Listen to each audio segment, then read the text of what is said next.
Magandang umaga po sa ating lahat. Good morning po mga kapatid. Magandang umaga din po sa atin pong mga panauhin. Ganun po, pati na rin po ang mga nasa ibaba po na kwarto at sa lahat po ng nanonood sa atin pong YouTube. Bago po tayo magpatuloy sa pakikinig ng mensahe ng atin pong Panginoon, ay muli po inaanyayahan ko po tayong lahat na manalangin. Aming dakilang Diyos, nawa naging katanggap-tanggap sa inyong harapan ang lahat ng aming mga papuri, lahat ng aming mga pasasalamat, lahat ng mga amin pong mga handog, Panginoon. At patuloy na lahat ng ito'y ginagawa namin para po sa inyong kaluguran, aming Diyos. Ginagawa namin ito bilang pagsunod sa inyong kalooban dahil kayo ang karapat-dapat na Diyos na tumanggap ng lahat ng mga ito. Kayo ang Diyos na siyang nagligtas sa amin, nagbigay ng inyong mga mabubuting kaloob sa amin. At minahal nyo kami, Panginoon, at kayo rin naman ay minamahal namin. Ngayon, Panginoon, damahin namin ang inyong presensya sa pamamagitan ng amin pong pakikinig, pagbabasa, at pagbubulay-bulay ng inyong mga salita. Patuloy na mangusap ito sa amin, sa aming mga puso, sa aming mga kalooban, at patuloy din po kaming gabayan ng inyong banal na Espiritu, upang wala pong masayang, Panginoon, na anumang sandali o pagkakataon sa buong oras ng amin pong pagparito. At higit sa lahat ng ito, kayo lamang, Panginoong Diyos, ang siyang mapapurihan at maparangalan sa aming mga buhay. Kayo ang iisang Diyos na hindi nagbabago at kayo, Panginoon, ang karapat-dapat sa lahat ng aming mga pagsamba at pasasalamat. Sa inyo ang kapurihan, ito ang aming dalangin sa pangalan ng aming Panginoong Jesus. Amen. Purihin po natin ang Panginoon minsan pa. Noong nakaraan pong linggo, atin pong napakinggan yun pong isang inspirasyon at isang mensaheng nagbibigay ng kamulatan patungkol po sa pananampalataya ng isang binata. Ang pangalan po ay Daniel. Nakita po natin kung paano niya sinikap at tinugunan na mamuhay ng nasa katwiran hindi lamang ng sino man po, katwiran ng atin pong Panginoon. Sinikap niya ito sa kabila ng kanyang hinaharap na kahirapang buhay at sitwasyon. Sa panahon ng kanyang pagkabihag, sa panahon ng matinding kahirapan po ng kanyang bayan. Nakita din po natin kung paano po ang kanyang pananampalataya sa Diyos ay naging gantimpala po o binigyan siya ng biyaya ng Diyos sa pamamagitan nito. At nawa marami tayong natutunan magmula po sa kanyang buhay at sa kanyang halimbawa. Kung kilala niyo nga po si Daniel, hindi lamang po hindi lamang po ang kanyang kabataan ang kapansin-pansin, pero kahit sa kanyang pagpapatuloy, sa kanyang pagtanda ay hindi po nagbago. Yun po ang kanyang integridad at ang kanyang karakter. Talagang naging matibay po ito sa kabila ng lahat ng nangyayari sa kanyang kapaligiran. Ganon din po dapat ang hangarin po natin sa atin pong sariling pananampalataya at sa atin pong commitment sa atin pong Diyos. Sa pagpapatuloy ng parehas na mga temang ito, ang mensahe naman natin ngayong umaga ay nakatutok din po sa mga aspeto ng buhay na ito. Patungkol sa atin pong pananampalataya, patungkol po sa atin pong commitment sa Panginoon. Kung paano ang ating buhay, ang mga kilos, ang ating mga desisyon, ay lahat dapat naapektuhan ng atin pong ugnayan sa Diyos. Lahat po ay konektado sa atin pong relasyon sa atin pong Panginoon. At salamat na lamang ang salita po ng Diyos ay sapat at kumpleto po sa lahat ng atin pong pangangailangan para tayo po ay makapamuhay ayon po sa layunin ng atin pong Panginoon. Kaya dapat po nating bantayang mabuti ang atin pong pamumuhay, paano tayo lumalakad, paano tayo nagsasalita, ano ang ating mga pagpili, lahat ng atin pong ginagawa, hayagman o lihim ay atin pong aanihin ang lahat ng mga bunga ng mga ito. Ang biyaya ng Diyos at ang kanyang aral ay wala pong anumang kakulangan. Kailangan lamang nating isiping mabuti ang atin pong kalagayan kung tayo nga po ba ay tunay na nakapaloob sa kanyang kagustuhan. Sumusunod ba tayo sa kanyang mga utos? Alam na po natin na ang isang makadiyos na karunungan ay nagmumula po sa isang tamang pagkakaunawa sa pagkatakot sa Panginoon. No? Kaya't ang atin pong mensahe ngayong umaga ay bibigyang pansin ang bagay na ito. No? Ang mensahe po natin ngayon, pamagat po nito ay Growing in the Fear of the Lord. No? Hindi lamang po tayo nananatili, kundi tayo ay patuloy pa rin pong lumalago. No? Mga kapatid, mga tagapakinig, patuloy na binubuhos ng Diyos ang kanyang biyaya, ginagabayan niya sila na mga nagpapakita ng tunay na pagkatakot at pagsamba sa Kanya sa katotohanan. Pakinggan nating mabuti ang sinasabi ng Kanyang salita at matutunan po natin kung ano ba talaga ang ibig sabihin nito at ano ba talaga ang kahulugan ng buong pagtitiwala natin sa atin pong Panginoon. No? Tungayan po natin ang mensahe. Sa number 1, how wisdom manifests. Ang mensahe pong ito ay dadalhin po tayo sa isang overview po o isang malawakang pananaw sa aklat po ng mga kawikaan. No?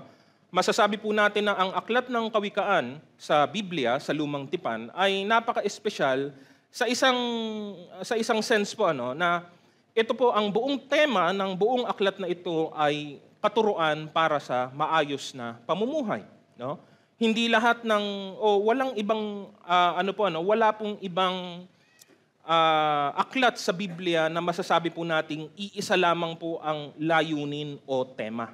Madalas ang mga aklat ng Biblia ay may pagkakahalo-halo ng iba't ibang mga genre, katulad po ng kasaysayan, history, meron din pong instruction, katuruan, meron din pong guide for spiritual or moral living at marami pang iba. No? Marami din po dito ay narrative or pagsasalaysay ng mga pangyayari at mga kaganapan. But the book of Proverbs, from the very start until the very finish, it is all instruction. No? Walang ibang halo, walang ibang kwento, walang ibang nagsasalita, kundi ang sumulat po nito na nagpakilala sa unang bahagi. No? Ngayon, hindi po natin kaya talaga.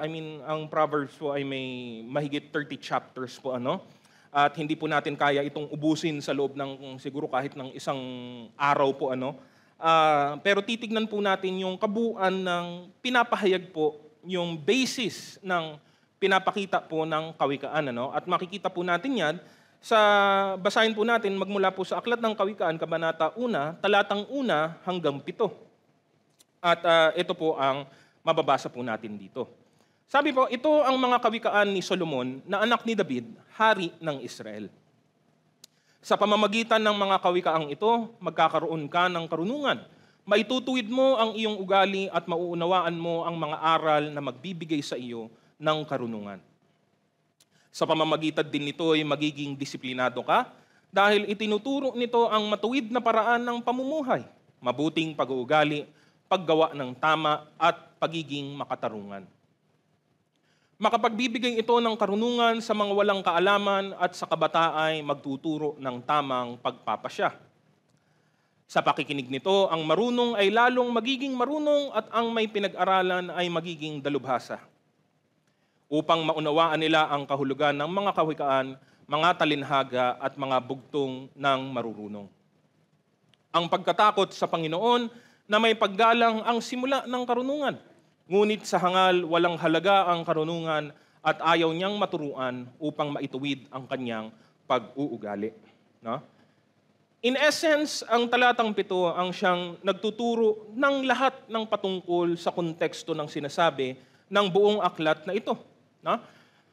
Everything concerning knowledge and wisdom is guided by a singular truth, the fear of the Lord. Ang pagkatakot sa Panginoon na may paggalang ang simula ng karunungan. Malalaman po natin sa sanlibutan ang kaalaman, knowledge, and wisdom, karunungan, most of the time ay closely related and sometimes even interchanged with one another. No? Sa pangkaraniwang usapin, pag sinabi mong marunong ka at may alam ka, wala namang pinagkaiba na yun halos sa isa't isa, kung tutuusin. No? It doesn't make a difference to anyone listening. Pero magkaiba pa rin po sila. May pagkakaparehas po sila pero may pagkakaiba pa rin po sila at parehas po silang kagamit-gamit sa buhay po ng tao. Iba't iba po ang matatagpo ang definisyon pero isa po sa mga gusto ko pong definisyon usually ay ganito po ang kaalaman ay patungkol sa pagkakaroon ng maraming pagkakaalam at pagkakaunawa. No? It is more to do with information. No? Knowing something. While wisdom, in this sense, ay ang tamang paggamit sa nalalaman mo. No? So, hindi porket marami kang alam, ay marunong ka sa ganung banda. No? At kung meron kang karunungan, panigurado meron ka rin pong kaalaman. No? And again, yun po ay, many would maybe agree, many would say, yeah, that makes sense. Pero hindi lamang basta-basta karunungan ang atin pong tinatalakay ngayon, kundi karunungan na galing po sa Diyos. Not just wisdom, but godly wisdom. No? Ang pagkaunawa sa karunungan ayon po sa sinasabi ng salita ng Diyos, ang siyang pinakamahalaga at nagbibigay liwanag sa kung ano ang dapat nating matutunan. Ang pagkakaroon ng tamang kaalaman patungkol sa Diyos. No? Kung sino siya, ano ang kanyang mga ginawa, ano ang kanyang mga pangako, ano ang kanyang mga gagawin, ano ang kanyang karakter, kaugalian, personality, at lahat ng ito para po magamit natin upang tayo ay magkaroon ng tamang relasyon sa Kanya. No? And again, even in the spiritual realm, ay hindi po sapat na marami kang alam. Marami pong may alam pagdating sa mga espiritual na usapin, pero nagagamit mo ba ito ng wasto? At the end of the day, it is still wisdom that is important. No? Ang sabi nga po sa aklat po ng Kawikaan, Kabanatang 9, talatang 10, ang paggalang sa Panginoon ang pasimula ng karunungan at ang pagkilala sa banal na Diyos ay nagpapahiwatig ng pagkaunawa. We learn the Bible, we try to understand all of its concepts, its principles, in order that we may know God. No? Hindi lamang po para dagdagan ng impormasyon sa atin pong isip, kundi para makilala natin kung sino ang Diyos and that we may act accordingly. Para na mabago natin, base nga po sa sinabi kanina sa unang bahagi ng Kawikaan, para mabago po ang atin pong buhay, mabago ang atin pong pag-uugali. Again, alam na po natin ang konseptong ito at naranasan na po natin ito sa totoong buhay. Because knowledge is never enough. Hindi po ito sapat. Marami pong maalam, maraming nalalaman, ngunit wala naman po itong nagiging pakinabang sa kaayusan ng kanilang buhay. No?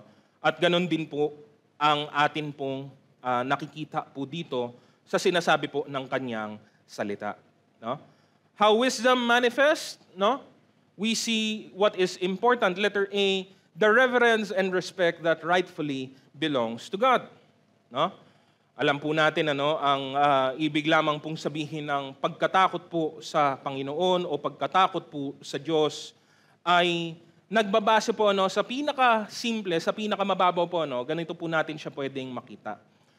Depende po yung iyong definisyon sa pagkatakot na ito kung ano po ang iyong katayuan sa harapan ng Diyos. Ano ba ang ugnayan mo sa Diyos? At doon mo mababase kung ano ang pagkatakot na iyong naiintindihan o na iyong nadarama.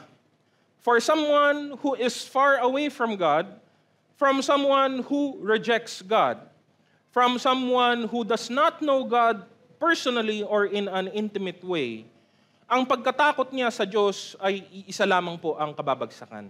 This is the fear of judgment and punishment. Ano pa bang pagkatakot ang iyong madarama? No? Kung ikaw ay wala pong ugnayan sa Diyos, basahin mo po ang Biblia, ang kalalabasan, ang magiging dulo po nito ay pagbabayaran mo ang iyong mga pagkakasala laban sa Diyos at paparusahan ka.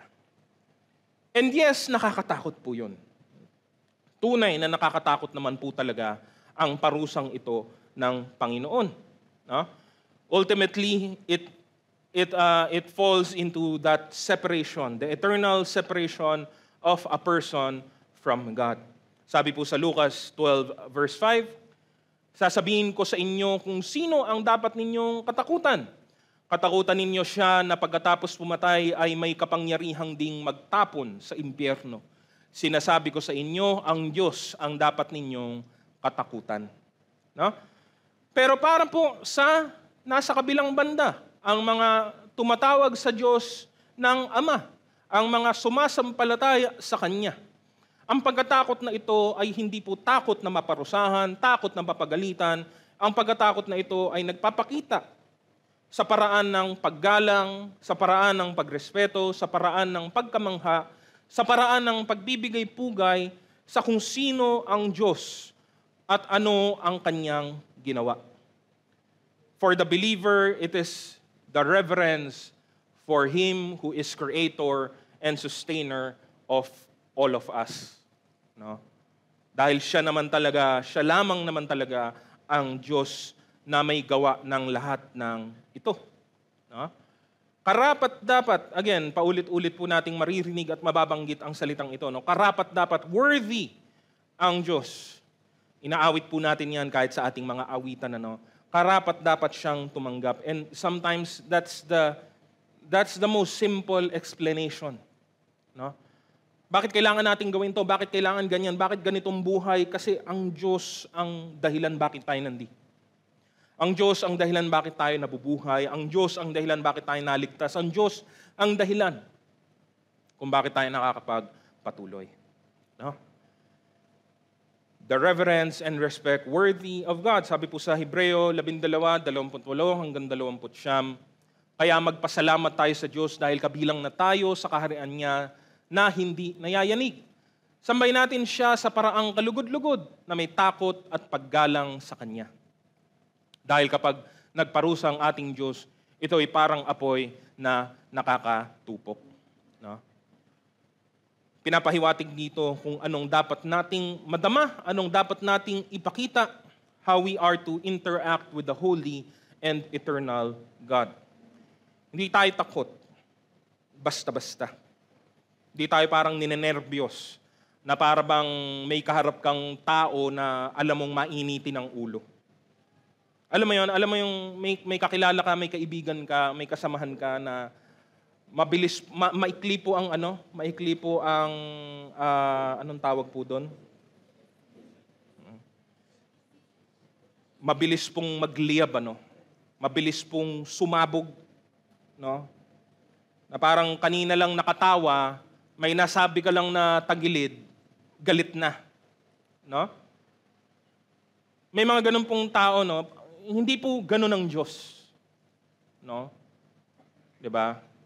Pagpasok mo ng kwarto o ng opisina, uy, wag kang wag mong kukulitin si ganito, mainit ang ulo, no? Hindi po ganun ang atin pong Panginoon.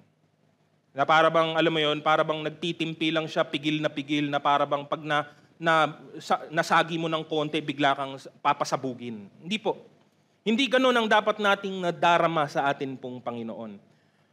But in fact, yes, kaya niyang pumatay. Siya lamang ang may karapatan at may kapangyarihang pumatay ng tao at ihiwalay sa kanyang presensya ito magpakailanman.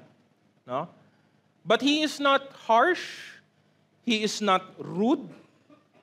He is not, altogether always angry like many of the people in the world today. No? Na parang pag tinignan mo ng masama, bigla ka na lang babatukan. Hindi po ganoon ang Panginoon. No? Ang tamang pagkatakot ay ang tamang pagkilala kung sino siya, ang tamang paggalang, at malaki ang bahagi po dito ng atin pong ginagawa. No? What do we do? How do we show this fear? No? This fear of the Lord that brings us to wisdom. No? Kaya nga malaking bahagi po nito ay matatagpuan sa letter B, it is recognizing who God is. Ito po ang simpleng katotohanan ng karunungan po na nagmumula din naman sa atin pong Panginoon. No? Kilalanin natin kung sino ang Diyos, kung sino talaga siya, Hindi lang yung konsepto natin kung sino siya. Marami pong ganyan. Sa mahabang panahon, kahit man tayo ay nalulung sa ganong kaisipan. Meron tayong pagkaunawa sa Diyos, meron tayong konsepto sa Diyos, pero yung konsepto na ito ay sarili nating likha, sarili po nating gawa, sarili po nating pasya. Tayo ang nagdidikta sa ating sarili, kung merong Diyos, ganito siguro ang Diyos. Kung merong Diyos, ganyan ang Diyos. Kung ganito ang Diyos, kung tunay nga ang Diyos, ganito ang gagawin ng Diyos, na parang mas alam pa natin ang gawain ng Diyos na makapangyarihan kaysa sa Diyos na siya mismo ang nagpapasya. No? Marami po dito pa lamang po ay nagkakamali na. No? They believe in God, but they believe in their own concept of Him instead of how He actually is. Sino ba talaga ang Diyos? Hindi naman po ito imposible o mahirap po talagang unawain dahil inihayag na niya ang kanyang sarili sa pamamagitan ng kanyang salita. Patuloy pa rin niyang inihahayag ang kanyang sarili sa atin kahit sa panahon po ngayon. No? Naging perpekto ang kapahayagan nang dumating ang kanyang anak na si Jesucristo. The perfect representation of our God. Naintindihan din po dapat natin kung ano ang atin pong dating katayuan para makita po natin ano ang lawak o layo ng atin pong pinagbago ngayong tayo ay Kanya na. Ang sabi po nga sa Efeso, Kabanata 2, 11 hanggang 13, kaya't alalahanin ninyo ang dati ninyong kalagayan. Kayo'y ipinanganak na mga hintil at di tuli ang tawag sa inyo ng mga Hudyo. Ang mga Hudyo naman ay tinatawag na mga tuli dahil sa ginagawa nila sa kanilang katawan. Noong panahong iyon, hiwalay kayo kay Kristo, hindi kabilang sa bayang Israel at hindi saklaw ng tipan na nababatay sa mga pangako ng Diyos. Nooy nabubuhay kayo sa mundo na walang pag-asa at walang Diyos. Ngunit ngayon dahil sa inyong pakikipag-isa kay Kristo Jesus, kayo na dati malayo sa Diyos ay inilapit sa pamamagitan ng dugo ni Kristo. No? Nakilala natin ang Diyos dahil kay Kristo Jesus. Nalaman natin kung sino siya, ano ang kanyang kalooban, ano ang kanyang kagustuhan. Naintindihan natin nang malaman natin ang kanyang ebanghelyo kung ano talaga ang ginagawa ng kasalanan sa atin pong buhay. Kung gaanong nakakapanira ito, no? At kung gaano din kinamumuhian ito ng atin pong Panginoon at ipinapataw ang kanyang parusa laban po dito. Sabi din po sa Kawikaan 15, talatang 9, kinamumuhian ng Panginoon ang taong ang gawain ay masama, ngunit ang taong nagsusumikap na gumawa ng matuwid ay minamahal niya. Sa Diyos, hindi po natin kailangan makipaghulaan. Hindi natin kailangan pairalin ng anuman pong mga pag-assume or mga assumptions po natin. No? Siguro ganito ang gusto ng Diyos. Siguro ito yung ayaw ng Diyos. Sa salita ng Diyos, lahat yan ay ipinahayag na. Kahit itong binabasa po nating Kawikaan, kung hindi mo ito alam, wala kang idea, pag binasa mo ito, malalaman mo, ito pala yun. No? Akala ko ang Diyos kasi puro mabait, puro mabuti, puro masaya. Hindi pala. Ang Diyos palang ito ay may kakayahang mamuhi, pero ang kinamumuhian niya ay ang gawain ng masama. Yan man mismo ay nagpapakilala kung sino ang Diyos, ano ang kagustuhan niya, at ano ang mga kinasusuklaman niya. No? Malalaman mo natin ang atin pong kalalagayan na, okay, so, yung mga nagsusumikap na gumawa ng matuwid, mamahalin niya. Gusto kong mahalin ako ng Diyos. Magpapakatuwid ako. Oops, hindi ko kaya. Hindi ko kayang maging matuwid sa sarili ko. Hindi ko kayang maging maayos sa sarili kong pagsisikap. And then, you begin to understand how the whole Bible connects. Kung paano ito nag-uugnay-ugnay sa isa't isa at kung paano nito ipinipintang isang malaking larawan ng biyaya at kaligtasan ng Diyos sa pamamagitan ng kanyang anak na si Jesus. No? Sige, gusto kong mahalin ako ng Diyos, magpapakatuwid ako. Hindi ko naman magawa. Di ba? Kaya nandyan po ang lahat. We recognize who He is. No? Again, hindi po natin kailangan makipaghulaan, hindi po natin kailangan mag-imbento ng kung ano-ano para sabihin na siguro ganito, siguro ganoon. Hindi po. Nahayag na po ang lahat ng mahalagang bagay, no? At sinabi na sa atin ng salita ng Diyos mismo kung saan lahat ng mga daan at mga landas na ito ay papunta. No? Again, there is no guessing with God. No? The Bible makes it simple that God is our creator, God is our redeemer, God is our preserver. Ang lahat ng meron sa ating buhay, buhay natin mismo, kasama ang lahat ng mga kasiyahan, kagalakan at mga pag-asa na ito. Lahat ng ito ay dahil po sa atin pong Diyos. No? We should recognize who God is and what He has done. Ang magkaroon ng karunungan ay mahalaga para po sa mananampalataya. Hindi lamang po ito isang panandaliang bagay o para bang pwede nating iwasan. Sentro po ito sa atin pong buhay at mga gawain, prinsipyong dapat po nating matutunang mabuti. Kung man ay baguhan o matagal na po sa iyong pananampalataya. No? Ang kaalaman at karunungan ay dumarating sa tamang pagkakaunawa ng pagkatakot sa atin pong Diyos. Ang Diyos na siyang nagligtas sa iyo, Diyos na siyang nagpatawad sa iyo, Diyos na siyang nagkakaloob ng biyaya sa iyo, Diyos na nagbigay ng buhay sa iyo, tandaan mo ang Diyos na kaya ring bumawi ng lahat ng ito. He is what matters the most. No? Sa pamilyar na kolokyal na mga salita ng sanlibutan, kung pwede kong gamitin itong larawang ito, no, sa buhay mo, sa buhay na ito, hindi ikaw ang main character. Ang main character dito ay ang Diyos. Always and forever. Pag naunawaan mo yon, makikita mo, mararamdaman mo darating ang karunungan. Hindi pala ako ang sentro ng daigdig. Kasi yun ang natututunan po natin. Yun ang tinuturo at isinasaksak ng sanlibutan. Ikaw ang sentro ng daigdig. Ikaw ang pinaka-importanting tao sa balat ng lupa. No.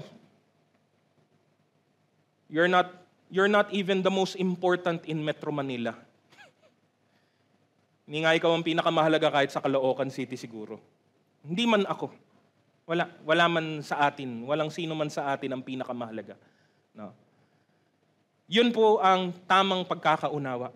Yun po ang pagkatakot sa Diyos. Kilalanin mo siya. Alamin mo ang mga bagay na nagbibigay puri sa Kanya, nagbibigay ng kasiyahan sa Kanyang kalooban. No. Kaya't ang boses niya ang dapat pong pakinggan at sundin. No? Kaya nga't hindi nakapagtataka kahit para doon sa sumulat sa aklat ng mangangaral, matapos sabihin ng napakaraming salita, matapos po niyang ulit-ulitin ang katotohanan na totoo naman talaga sa isang banna na walang kabuluhan ang maraming bagay sa buhay natin, ang sinabi niya sa dulo ay ito. Ecclesiastes 12:13, sa kabila ng lahat ng ito, isa lamang ang aking masasabi. Matakot ka sa Diyos at sundin mo ang Kanyang mga utos sapagkat ito ang buong katungkulan ng tao. No? Tungayan po natin ang pangalawa. Ang pagkatakot po sa Diyos ay ang nagiging daluyan ng kabutihan ng atin pong Panginoon. Hindi lamang po karunungan ang bunga ng tamang pagkatakot sa Diyos. Pag meron kang nasa sa iyo po ang tamang kaisipan, meron ka pong matuwid at banal na pagkatakot sa Panginoon, dumadaloy po ang marami pa pong ibang mga biyaya sa buhay ng mga tunay na sumasampalataya sa Kanya. Ang pagkatakot sa Diyos ay inaalis ang lahat ng ibang mga pagkatakot po natin sa atin pong puso at kalooban. No?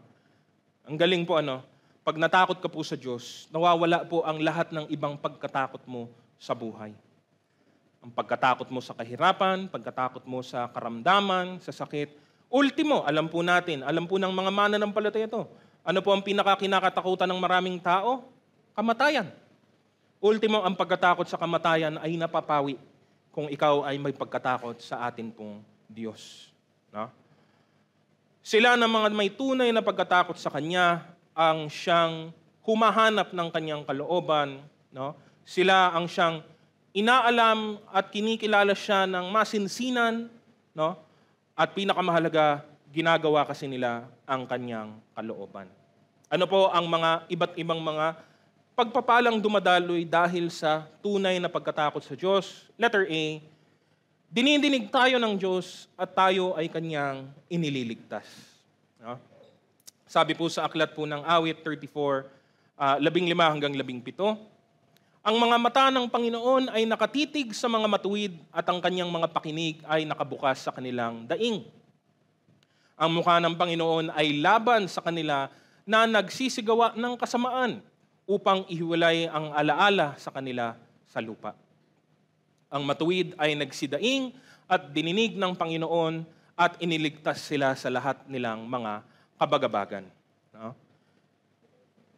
In essence, what we see here, what this teaches us, is that God hears the prayers of those who fear Him.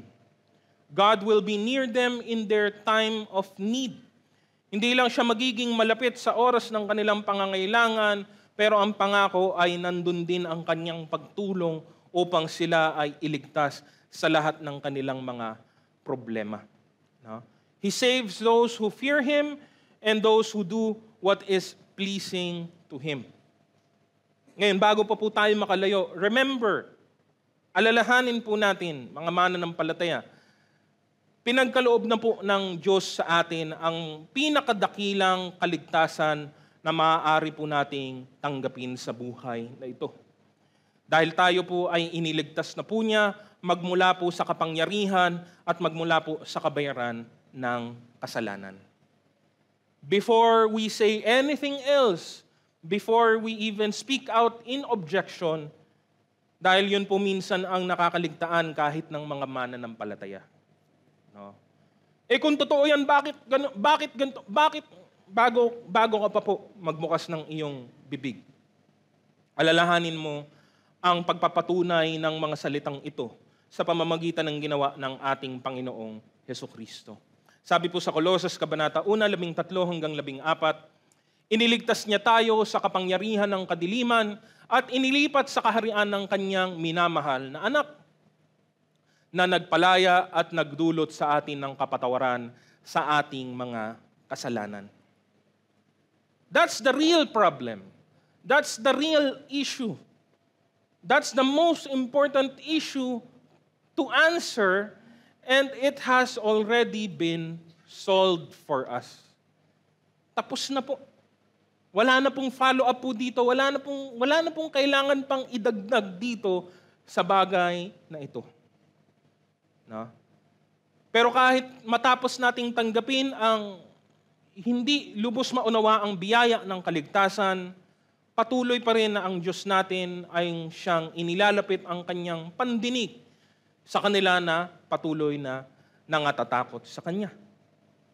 He delivers us not just from sin, but He also helps us in our daily life. Ito po ang lagi ko pong binabanggit at hindi po kong magsasawang sabihin. Kung sakali, kunwari lang po na ang mensahe ng Biblia ay iniligtas ka ng Diyos magmula sa kasalanan, magmula sa kaparusahan ng impyerno, pinagkalooban ka ng kapatawaran. No? At ngayon ay malaya ka na, malinis ka na, maayos ka na, and then doon na hininto ng Diyos. Wala na pong, pagkatapos po noon, wala na pong karugtong. No? Comfort, wala po yung comfort. Encouragement, wala pong encouragement. Wala yon. Kunwari lang, wala po yon. Wala na pong follow-up. I tell you, that gift of salvation is still the most important gift. The most important grace, the most important blessing na matatanggap mo. At kahit yun lang ang tanggapin mo at wala nang iba, wala na yung lahat ng mga sumunod pa, yun lang, no? Luluhod ka pa rin, magpapasalamat ka pa rin, sasamba ka pa rin, at pupurihin mo pa rin ang pangalan ng ating pong Panginoon. But we know for a fact na hindi po ganun ang ginawa ng Diyos. We know for a fact that after salvation came the many promises, came the many blessings. Kaya bagamat hindi po siguro accurate, madalas ang ginagamit po nating term dyan is bonus. Bonus na lang kasi, again, yung pong problema ng kasalanan at problema ng kaparusahan ng kasalanan ng pinakamatinding problema at yun ay natapos na. So kahit magmula ngayon, imagine this, magmula sa araw ng iyong spiritual na kapanganakan hanggang sa araw ng iyong kamatayan. Kunwari lang po, imaginein mo, from that day onward toward your death, magmula nun ay araw-araw naghirap ka sa buhay na ito. Sinasabi ko po sa inyo, magpapasalamat ka pa rin sa Diyos, pupurihin mo pa rin po ang Diyos, no? Luluhod ka pa rin sa kanyang harapan dahil wala pong katumbas yung ginawa ng Diyos para sa ating kaligtasan. It is something that we could never do for ourselves. It is something na hindi po natin makakamtan sa atin pong sariling kakayahan, pagsisikap, at ano pang kasipagan. No? To hear these words that God hears us, to hear the words that God cares for us. Diba? He helps us in our day-to-day lives.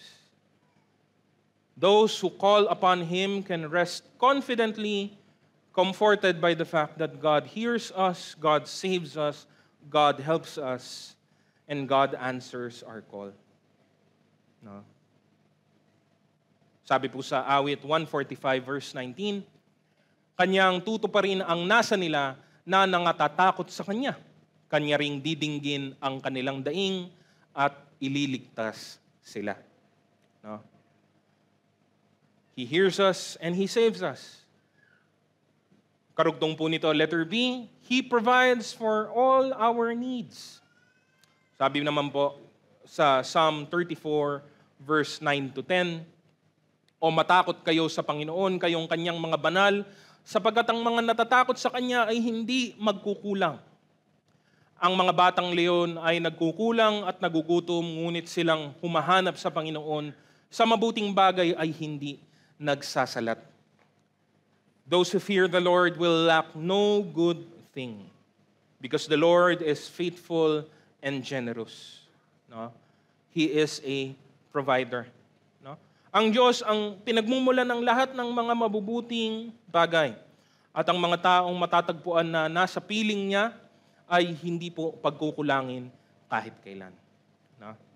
Ang paalala po natin palagi, ang Diyos ay nagpro-provide para sa ating mga pangangailangan at hindi po para sa ating mga kagustuhan. At ang problema kung minsan ay tayo po mismo, hindi po natin alam, hindi po natin nalalaman, hindi po natin nauunawaan kung ano ang atin pong mga pangangailangan. He knows us better than we know ourselves. He is all-knowing.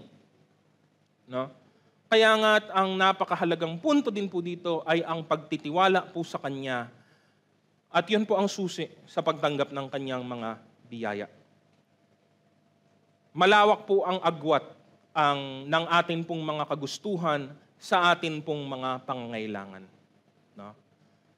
Kaya kung minsan nagkakamali po tayo, malungkot man pong aminin, nagkakamali po tayo na hindi po natin laging nauunawaan, laging na-appreciate kung ano ang ipinagkakaloob ng atin pong Panginoon.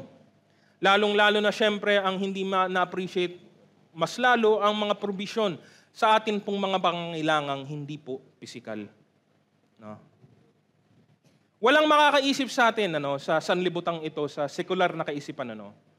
Hindi mo naisip kahit minsan na kailangan mong magtiis Kailangan mong matutong maging matibay. Kailangan mong matutong magtiwala sa Diyos. Mga pangangailangan din po yun.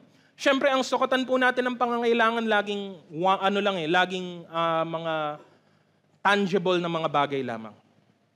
No? Usually in the world, anything that can be counted using money. Yun lang ang nakikita po natin eh. No? Ang pangangailangan ay yung para sa aking buhay, para makakain, para makatulog, para magawa ko mga gusto ko. Marami po tayong kailangan. Maraming mga ugali natin ang kailangan baguhin, kailangan ibahin. Marami sa mga puso natin kailangan pong buhayin ang espiritu, buhayin ang kabutihan, buhayin ang kagandahang loob. No? The good thing here is we can trust God because He knows what we need. Alam niya kung ano yung tunay na kailangan po talaga natin. No? Naintindihan niya ang lahat ng ito. Diba? Saan ka nga ba makakabili ng peace of mind sa mundo? Saan ka makakahanap ng katahimikan ng iyong kaluluwa? Saan ka makakatagpo ng aliw at kanlungan sa panahon ng kahirapan? No? Huwag mong i-assume na kapag pinag-uusapan natin ang provision or God being a provider, that this only includes all the physical things that we need. No? God gives us more than we could ever think or imagine. No? Ano po ang sabi ni Haring David sa kanyang napakagandang awit 23 verse 1? Si Yahweh ang aking pastol, hindi ako magkukulang. Sa kahit anong bagay, sa lahat ng aspeto ng buhay, hindi ka pagkukulangin ng Panginoon. At pangatlo, letter C, God pours out His love for us. Binubuhos ng Diyos ang kanyang pag-ibig sa atin. Sabi po sa ilang mga talata sa mga awit, 103 verse 11 to 13, dahil kung gaano man kalaki ang agwat ng langit sa lupa, ganoon din kalaki ang pag-ibig ng Diyos sa mga may takot sa Kanya. Kung gaano kalayo ang silangan sa kanluran, ganoon din niya inilalayo sa atin ang ating mga kasalanan. Kung paanong ang Ama ay nahahabag sa Kanyang mga anak, ganoon din ang pagkahabag ng Panginoon sa mga may takot sa Kanya. Ganoon din po sa awit 15, verse 17, 103 po, no? Ngunit ang kagandahang loob ng Panginoon ay mula ng walang pasimula hanggang sa walang hanggan sa nga natatakot sa Kanya, at ang Kanyang katwiran ay hanggang sa mga anak ng mga anak. No? Isang pangako na huwag mong kakalimutan, ikaw na mananampalataya. Ibinubuhos ng Diyos ang Kanyang pag-ibig sa lahat ng may takot sa Kanya. At ang pag-ibig ng Diyos ang simula ng lahat ng mabubuting bagay na meron sa atin pong buhay. Ulitin ko po, no? Ang pag-ibig, ang dahilan, ang simula ng lahat ng mga mabubuting bagay na meron sa ating pong buhay. Pag-ibig ang dahilan kung bakit naparito si Jesus bumaba galing po sa langit. Pag-ibig ang dahilan kung bakit namatay si Jesus sa krus ng Kalbaryo para sa ating mga kasalanan. Pag-ibig ang siyang nagbibigay sa atin ng kakayahan para po makapagpatuloy sa mundong ito sa kabila ng maraming kahirapan, hinanakit at mga pagdurusa. Dahil sa Kanyang pag-ibig sa atin, nakapagtitiis po tayo. Dahil sa Kanyang pag-ibig sa atin, nabibigyan tayo ng kaaliwan. Ang pag-ibig ng Diyos ang ating garantiya ng buhay na walang hanggan. No? Ang pag-ibig ng Diyos ang siyang nagbibigay din sa atin ng tapang sa mundong ito dahil alam nating hindi niya tayo iiwan kahit kailan. Sabi po sa Hebreo 13:5-6, iwasan niyo ang pagiging sakim sa salapi. Maging kontento kayo sa anumang nasa inyo sapagkat sinabi ng Diyos, hindi ko kayo iiwan o pababayaan man. Kaya buong pagtitiwalang masasabi natin, ang Panginoon ang tumutulong sa akin, kaya hindi ako matatakot. Ano ang magagawa ng tao laban sa akin? Kahit ang tao, ang gobyerno, ang mga sistema ng sanlibutan ito, lahat ng ito ay napapailalim pa rin sa kapangyarihan ng atin pong Panginoon. Muli sasabihin ko po, kung sa Diyos ka natatakot, wala kang ibang dapat katakutan. Kung ang Diyos ang iyong kinakatakutan, walang ibang bagay sa mundong ito, sa langit, sa lupa, sa ilalim ng lupa, na magbibigay ng pagkatakot sa iyo. Nothing else is a cause for concern. No? Ang pangako ng Diyos sa pamamagitan ni Kristo ang siyang sumasakop sa lahat ng maaari pa nating maging alalahanin, maging suliranin sa mundong ito. Hayaan niyo pong basahin ko ang Roma, Kabanata 8, 31 hanggang 39. Sabi po, ano pa ang masasabi natin tungkol dito? Kung ang Diyos ay panig sa atin, sino ang makakalaban sa atin? Kung ang sarili niyang anak ay hindi niya ipinagkait, sa halip ay ibinigay para sa ating lahat, hindi kaya niya ibibigay sa atin ang lahat ng bagay? Sino ang makakapagharap ng paratang laban sa mga hinirang ng Diyos, gayong ang Diyos ang nagpapawalang sala sa kanila? Sino ang hahatol na sila'y parusahan? Si Kristo Jesus na pinatay, ngunit higit sa lahat ay muling binuhay, ngayon ay nasa kanan ng Diyos upang mamagitan para sa atin. Sino ang makapaghihiwalay sa atin sa pag-ibig ni Kristo? Ang kaguluhan kaya? Ang kapighatian, pag-uusig, pagkagutom, kahirapan, panganib o kamatayan? Ayon sa nasusulat, dahil po sa inyo'y buong araw kaming pinapatay, turing nila sa amin ay mga tupang pangkatay. Hindi. Sa lahat ng mga ito, tayo'y siguradong magtatagumpay sa pamamagitan niya na nagmamahal sa atin. Sapagkat natitiyak kung walang makapaghihiwalay sa atin sa kanyang pag-ibig, kahit ang kamatayan, ang buhay, ang mga anghel, ang mga pamunuan o ang mga kapangyarihan, ang kasalukuyan o ang hinaharap, ang kataasan, ang kalaliman o alinmang nilalang ay hindi makapaghihiwalay sa atin sa pag-ibig ng Diyos na ipinagkaloob sa atin sa pamamagitan ni Kristo Jesus na ating Panginoon. Yan ang pag-ibig ng Diyos sa atin, mga kapatid. Purihin naman natin ang Panginoon.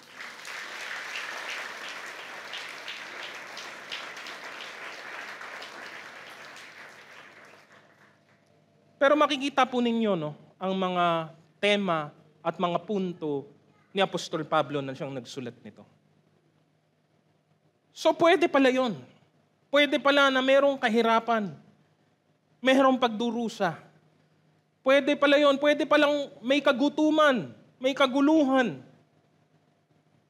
Pero nandun pa rin, mananatili, mangingibabaw ang pag-ibig ng Diyos sa atin. Kasi nga kahit ano pang mangyari sa atin sa mundong ito, sa buhay nating ito, selyado na po. Selyado na po ang atin pong kalagayan sa atin pong Panginoon. Ang mga tunay na kumikilala sa Diyos at nangatatakot sa Kanya, sigurado na po ang kanilang kalagayan. Ano pa man ang mangyari dito sa lupa o sa buong mundo. No? Kaya naman, bago mahuli ang lahat, kailangan din po nating tignang mabuti. Number 3, the wise respond accordingly. No? Kaya dapat din po nating unawain na sila na may tunay na pagkatakot sa Diyos, ang siyang uunahin po nila, ang siyang bibigyan po nila ng mariing pansin ay ang mga bagay na nagbibigay kaluguran at kapurihan sa Kanya. Ginagawa nila ay kung ano ang katanggap-tanggap sa Kanyang pananaw. Sabi po sa Aklat ng Mga Gawa 10:35, nalulugod siya sa sino mang may takot sa Kanya at gumagawa ng matuwid kahit taga saan mang bansa. Natuklasan po natin kung paanong ginagawa ng mga mananampalatayang may takot sa Kanya They make it their goal to please God first and foremost. Higit sa lahat, Diyos pa rin ang nauuna, ang siyang pinakamahalaga. No? Take note, They would please God rather than please others. They would please God rather than please themselves. No? Kaysa sa higit sa ibang tao, higit sa kanilang sarili. No? Kung ikaw ay may tunay na pagkatakot sa Diyos, paano ito na ipapakita? Paano ito na ipapahayag? Letter A, the wise wholeheartedly obey God. Ang tunay na marunong ang siyang sumusunod at tumutupad sa kalooban at sa utos ng atin pong Panginoon. No? They want to do what is pleasing to Him, and what is pleasing to God is to obey His commands. No? Tayo ay mga anak ng Diyos, mga tagasunod ni Kristo, at bahagi na po, una pa lamang nalaman na po natin ito, bahagi na po sa atin pong buhay ang pagsunod sa Kanya.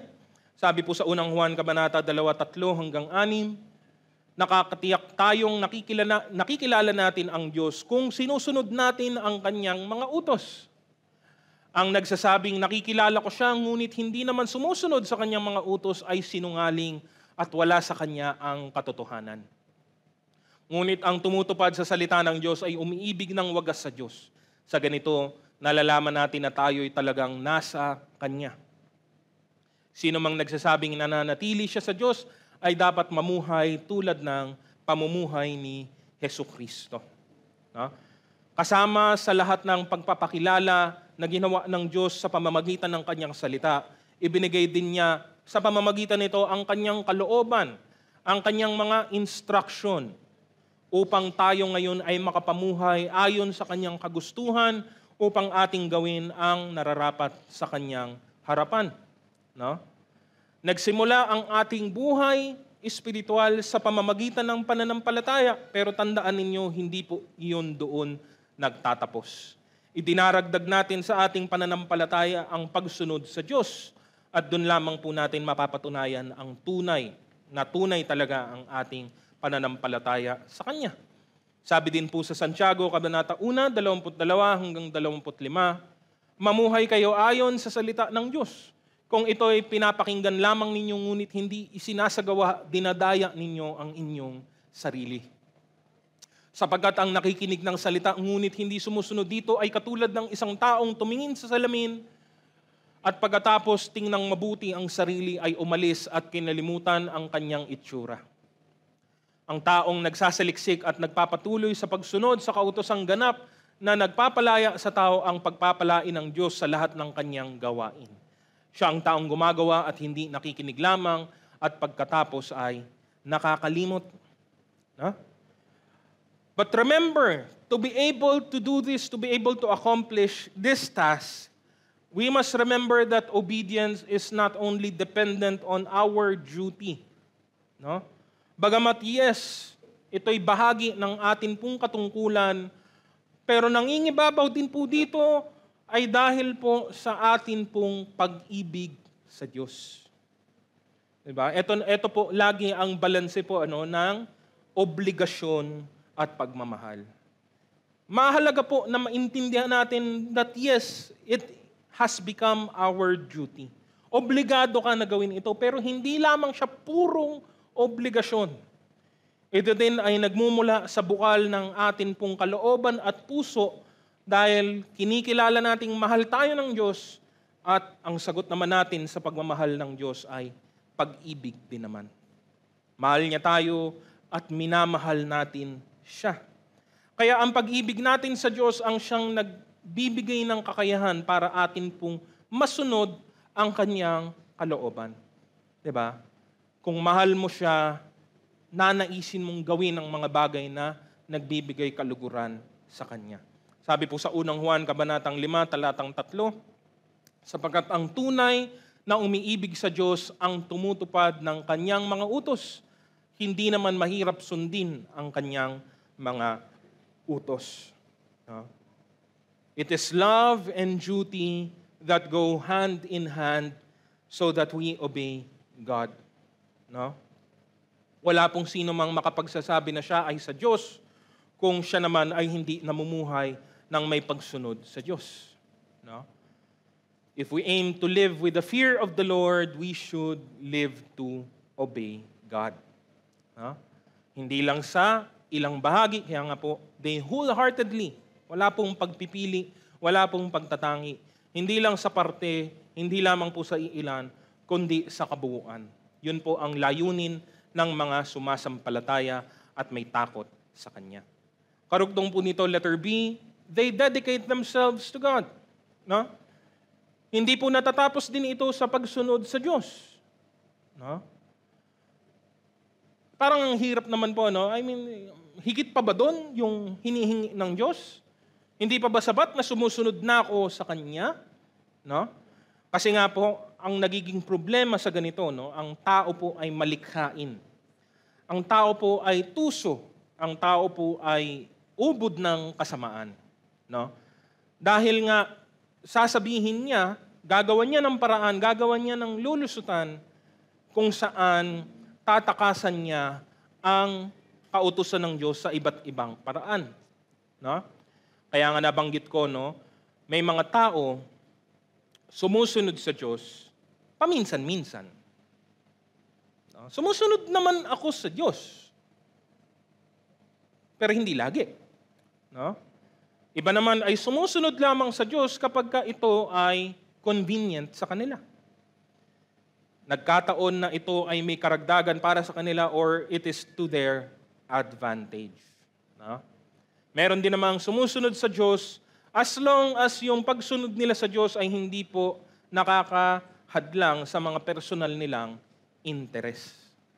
No? At meron namang din iba, pinakanakalulungkot siguro, ay meron pong sumusunod sa Diyos kasi wala na silang ibang choice. No? Alam mo yon, at para sa akin, sumunod ka pa rin, pero para sa akin po yun po siguro ang pinakamababang uri ng pagsunod. Hindi mo maipagmamalaki ang ganong uri ng pagsunod. Hindi po ba? Kaya sa lahat ng dako, isingit ko lang, sa lahat ng dako, wala pong wala po tayong mapupulot na inspirasyon, specifically, sa halimbawa ng buhay ni Jonah. Wala kang masasabi about kay Prophet Jonah, so pasensya na sa kanya, naitala yung kanyang kasaysayan at sulat sa Biblia. May matututunan ka sa nangyari sa kanya. Matututunan mo yung mga mali niyang desisyon, mali niyang pasya, mali niyang attitude, mali niyang kalooban at emosyon. Pero wala kang matututunan in terms of inspiration. Dahil ultimo, sumunod si Jonah, bakit? Napilitan siya. Diba? Kinailangan pang manatili sa tiyan ng isda na malaki ng ilang panahon, ng ilang gabi, bago siya nanalangin, at nung iniluwa siya at bumalik siya sa Ninibe, diba? Ginampanan ba niya yung tungkulin na pinapagawa sa kanya, magpahayag ng kapatawaran? Ginawa po niya ng may galit. Madaling salita, ginawa po niya masama ang loob. And I don't think that is the type of obedience that we should aspire to. Sumunod ka pa rin, pero alam mo yon, nang habang kinakaladkad ka, o habang, mas magandang sabihin siguro, habang kinakaladkad mo ang sarili mong mga paa. That's the lowest form of obedience. That's the obedience of a spoiled brat. No? Yun po yung pagsunod ng isang batang wala pa po sa tamang kamulatan at kaalaman. Hindi po yun kapuri-puri kung tutuusin. No? Buti sumunod ka, pero yun na lang masasabi mo, buti naman sumunod ka. Pero wala ka na pong ibang positive na masasabi po doon. No? These kinds of attitudes, these kinds of obedience, do not convey as someone having the real fear of the Lord. Hindi po niya ipinapahayag na etong taong ito may tunay na pagkatakot sa Diyos. Hindi po ba? Nagiging obvious naman din po kung ano ang atin pong tunay na kalooban at kalagayan, kung paano tayo tumutugon sa atin pong mga gawain. Kaya't ang kailangan po, hindi lamang po basta-basta pagsunod, higit sa pagsunod ay dedikasyon. Our dedication to God. No?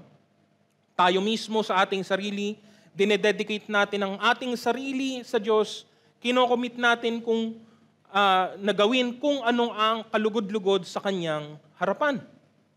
No?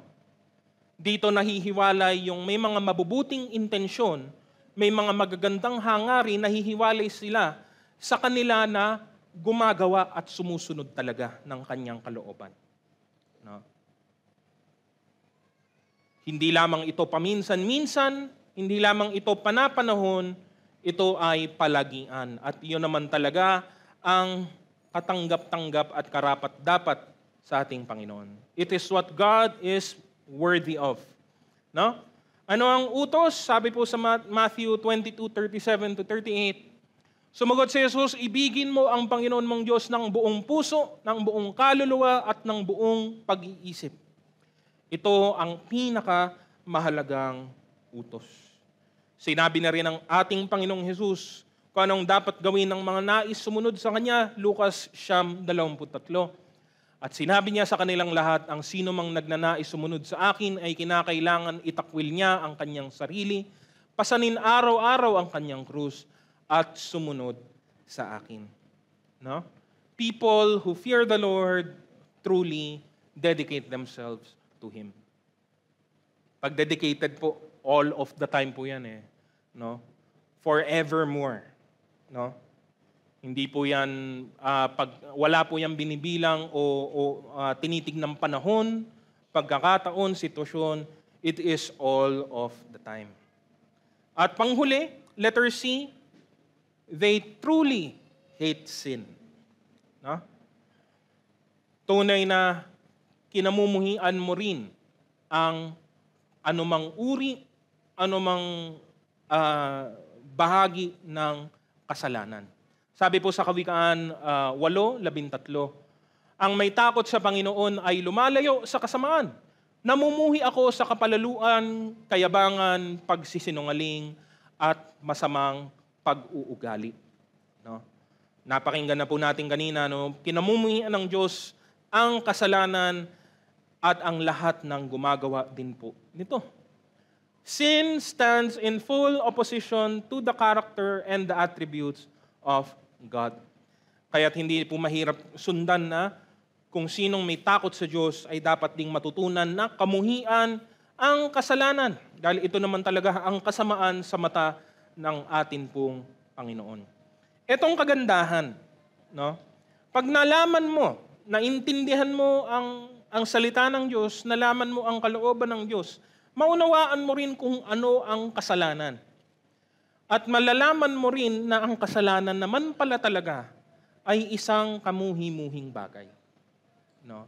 Na dapat naman po talagang iwasan, alisin at patayin sa anumang forma po nito. Sabi din po sa Kawikaan, Kabanatang 6, 16 hanggang 19, may 6 na bagay na ipinagtatanim ng Panginoon, oo, 7 na mga kasuklam-suklam sa Kanya. Mga palalong mata, sinungaling na dila, at mga kamay na nagbububo ng walang salang dugo.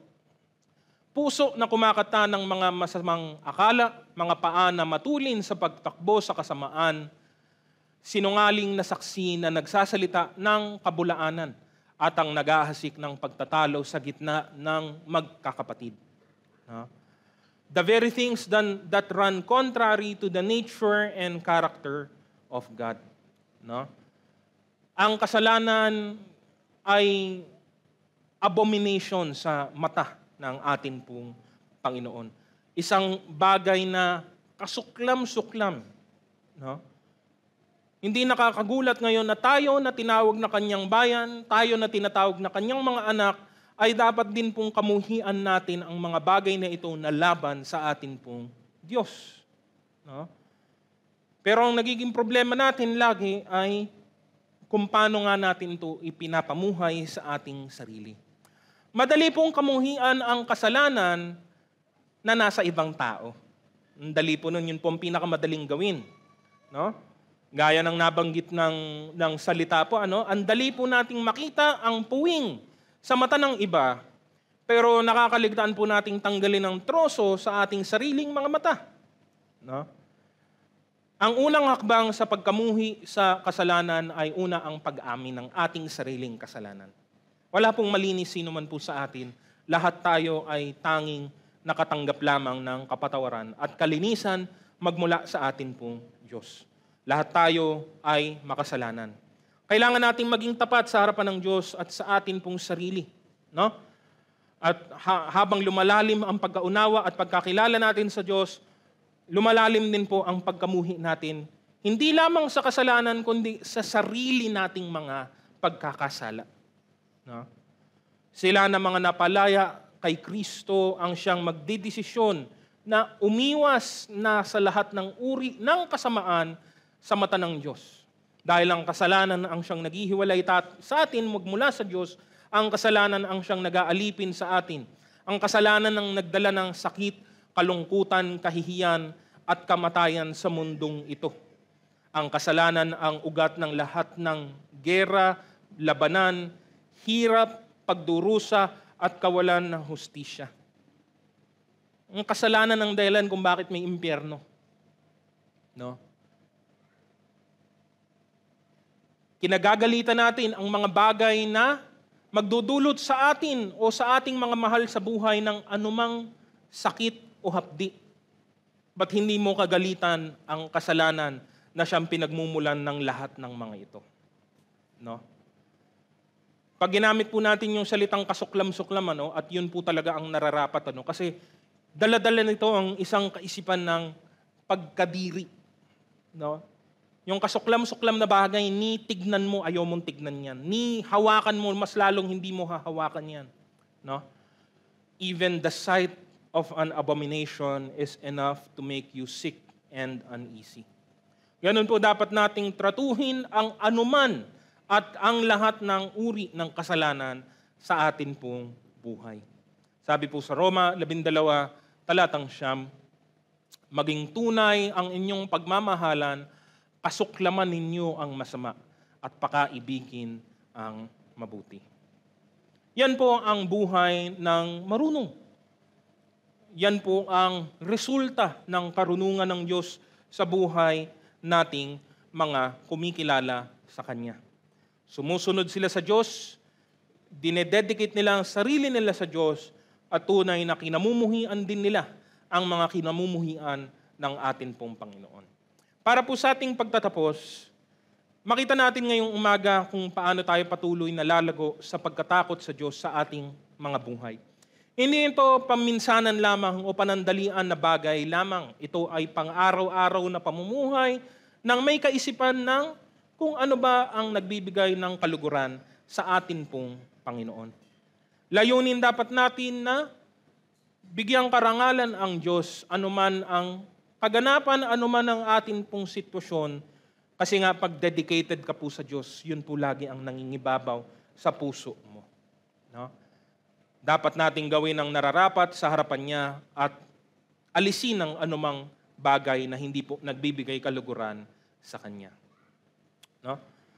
Kung tayo ay natatakot sa Diyos, wala tayong dapat ibang katakutan sa buhay na ito. Ipagkatiwala mo sa Kanya ang buong buhay mo, ang lahat ng mga aspeto nito. Sa pamilya, sa relasyon, sa trabaho, sa pinansyal, kahit sa kalusugan at lahat pa. Ang Diyos natin ay mabuti, ang Diyos natin ay pagmamahal at alam ng Diyos ang Kanyang ginagawa. Alam niya ang Kanyang layunin, ang Kanyang plano, at ang lahat ng Kanyang mga plano ay pawang mabuti lamang. No? Kung tayo ay may tunay na pagkatakot sa Diyos, walang magiging anumang pagkukulang sa atin pong buhay. Patuloy tayong lumago sa atin pong pagkatakot sa Kanya. Ibalik po natin sa Diyos ang pinakamataas na papuri.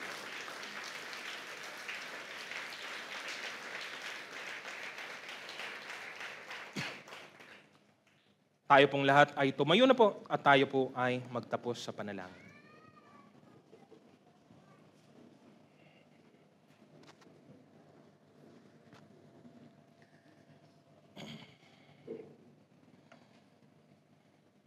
Aming minamahal na Panginoon, salamat muli sa inyong aral at mensahe sa umaga pong ito. Patuloy na manuot sa aming kalooban, sa aming mga puso't isipan, ang kahalagahan ng mga tema at aral na amin pong napakinggan. Napakahalaga ng meron kaming tamang pagkatakot sa inyo. At hindi lamang ito sa simula, kundi manatili ito. Mamunga ito ng mga mabubuting munga sa amin pong buhay. Nakita namin ang epekto nito sa inyong mga tapat na lingkod, tulad ni Daniel at marami pang iba. At makita po namin, Panginoon, ang kahihinatnan din namin, Panginoon, kung hindi ito matatagpuan sa amin pong buhay. Patuloy, Panginoong Diyos, na mangusap kayo sa bawat isang narito.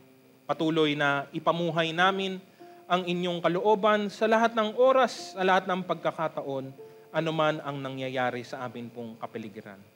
Patuloy na sa inyo kami magtiwala, anuman ang sitwasyon ng amin pong buhay, kahit na kami dumaranas ng iba't ibang mga uri ng kahirapan. Kayo ang tunay na Diyos na hindi nagbabago. Kayo ang Diyos na amin pong maaasahan. Kayo ang Diyos na tumutugon sa aming mga pangangailangan at gaya ng amin pong nabasa, kayo ang Diyos na siyang nagmamahal sa aming lahat at walang anumang bagay ang makapaghihiwalay sa amin sa inyong pag-ibig. Kaya't maraming salamat, Panginoon, at sa inyo namin, Panginoon, ipinapaubaya ang aming mga buhay, ang aming mga gawain, at nawa sa lahat ng mga ito kayo lamang ang siyang mapapurihan at mabigyan ng kaluguran. Maraming salamat sa iyo, Panginoon. Tanggapin po natin ang bendisyon.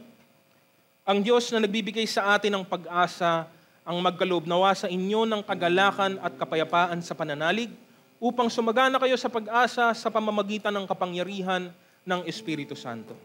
Sumainyo nawa ang Diyos na pinagmumula ng ating kapayapaan. Ang lahat ng pinagpala sa umagang ito ay magsabi ng Amen. Purihin po natin ang Panginoon at tayo po ay magbatian sa isa't isa.